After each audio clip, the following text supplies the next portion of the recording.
Identify the major debates within international relations. Why do the debates often linger on without any clear winner emerging? Fierce Great Debate. Italy's Great Debate was a dispute between idealists and realists which took place in the 30s and 40s and which was fundamentally about how to deal with Nazi Germany. Realist scholars emphasize the anarchical nature of international politics and the need for state survival. Second Great Debate. The Second Great Debate was a dispute between scientific international relations scholars who sought to refine scientific methods of injury in international relations theory and those who insisted on a more historic interpretative approach to international relations theory. The debate is termed traditionalism versus scientism. Interparadigm debate, Third Great Debate. Sometimes the interparadigm debate is considered to be a great debate and is therefore referred to as the Third Great Debate. The interparadigm debate was a debate between liberalism and realism and radical international relations theories. The debate has also been described as being between realism, institutionalism, and structuralism. Fourth Great Debate. The Fourth Great Debate was a debate between positivist and theories and positivist theories of international relations. Confusedly, it's often described in our literature as the Third Great Debate by those who reject the description of this interparadigm debate as a great debate.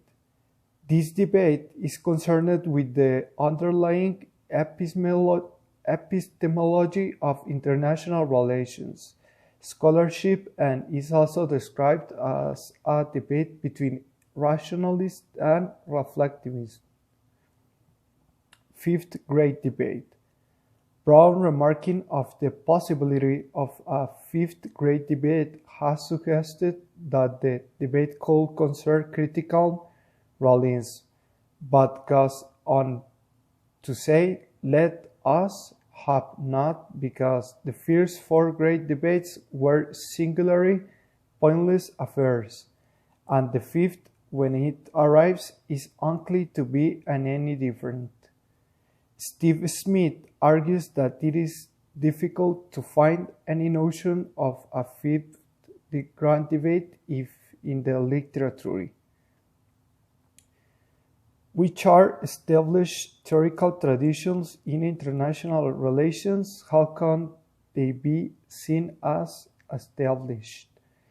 International relations theories can help us understand the way the international system works, as well as how nations engage with each other and view the world, verifying from liberal equality centrifuge strategies to straightforward realist concepts. International relations theories are often used by diplomats and international relations experts to dictate the direction that the governments may take in regards to international political use or concern. By studying the following key international theories, professionals in the field can better discern the motivations and goals driving policy decisions worldwide. Realism in international relations. Realism is a straightforward approach to international relations, stating that all nations are working to increase their own power, and those countries that manage to hoard power most efficiently will thrive as they can easily eclipse the achievements of less powerful nations. The theory further states that a nation's foremost interested should be self-preservation, and that continually gaining power shall always be a social, economic, and political imperative.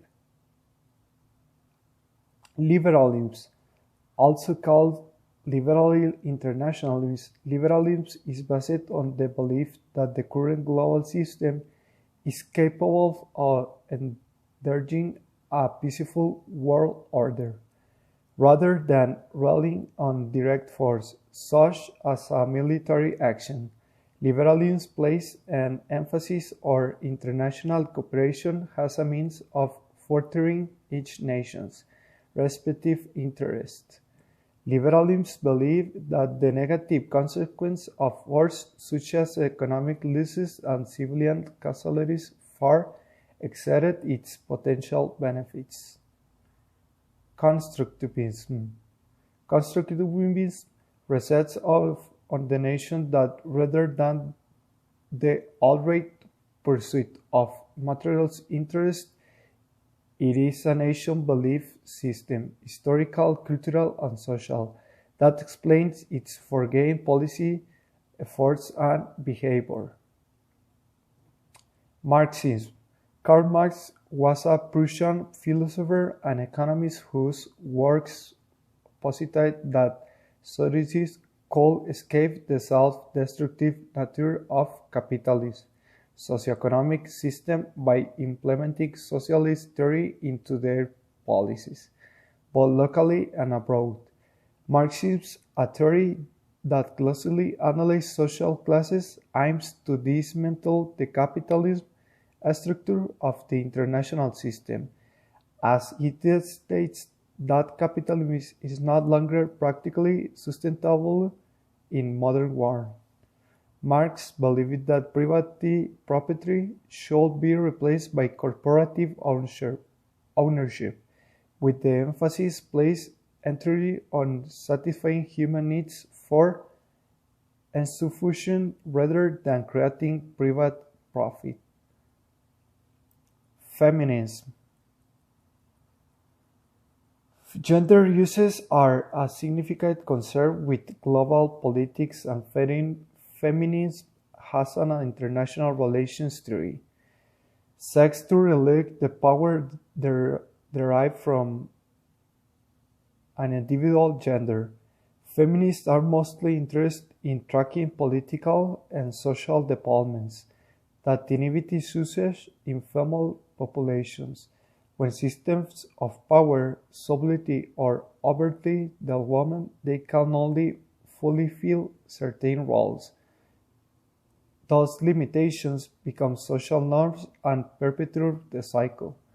The significance of feminism is in international relations is evidenced by the role women play in promoting more just and fair international relation policies.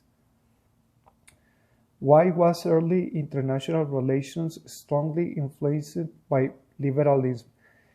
Liberalism is defining the future of the modern democracy, illustrated by the prevalence of the term liberal democracy, as a way to describe countries with the free and fair elections, rule of law, and protect civil liberties. However, liberalism, when discussed within to real international relations theory, has evolved into a distinct entity of its own. Liberalism contains a variety of concepts and arguments about how institutions, behaviors, and economic connections contain and mitigate the violent power of states.